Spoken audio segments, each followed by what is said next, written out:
More people than ever before are being forced to wait more than 2 months to start cancer treatment following an urgent referral from their GP. Now, more than 25,000 patients waited longer than the NHS England target of 62 days last year. Yeah, a new study from Macmillan Cancer Support found the delays are having detrimental effects, with 2/3 of patients experiencing anxiety and depression while waiting for their treatment to start. Dr. Hillary's here to discuss this. It's no surprise that there's anxiety, there's depression while you're waiting. This 62-day target. Why 62 days, Hills, and why isn't it being met? OK, it's considered the most realistic timescale in which to get referral investigations done prior to treatment, the most realistic timescale to help the maximum number of patients get the best effects in that time. So it's pragmatic. Right. It's about what's considered ideal. OK, but we're not hitting those targets, are we? No, for 3 years we haven't hit those targets, which means that 25,000 patients a year are not being seen within that time. And of course they're becoming very anxious and sometimes depressed as a result. They fear that they're missing a chance for a cure. They're worrying about the uncertainty. They don't know when their treatment's going to start. And 13% of people in the Macmillan Cancer report said that they feel that their general health deteriorates. 8% said that their symptoms, actually, of cancer, get worse.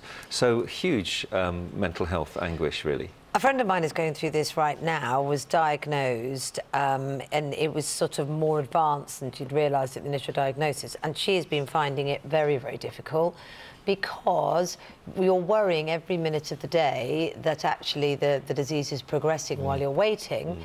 And of course the worry, you're then worrying, is making the disease progress, because stress, we know, is a factor. Yeah, and because of doctors' time limits, they are focused on getting the job done.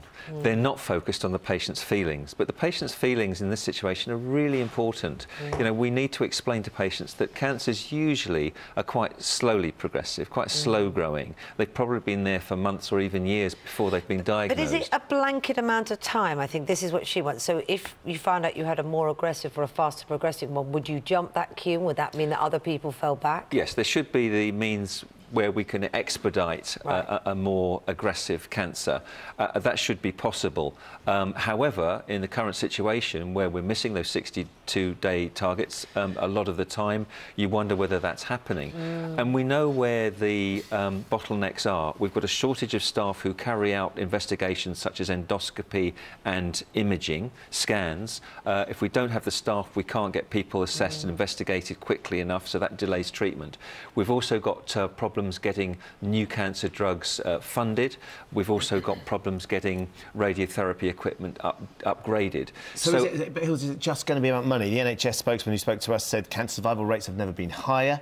7 out of 8 cancer waiting times are being met, is what they say. They're investing 200 million in the next 2 years to improve care and 5 new ways to diagnose the disease. That 200 million, is that anywhere near enough? Is it just about the money? We're lagging behind a lot of European countries in the terms of cancer rate survival. And yes, we've done well compared to 20, 30 years ago, but there's still big room for improvement.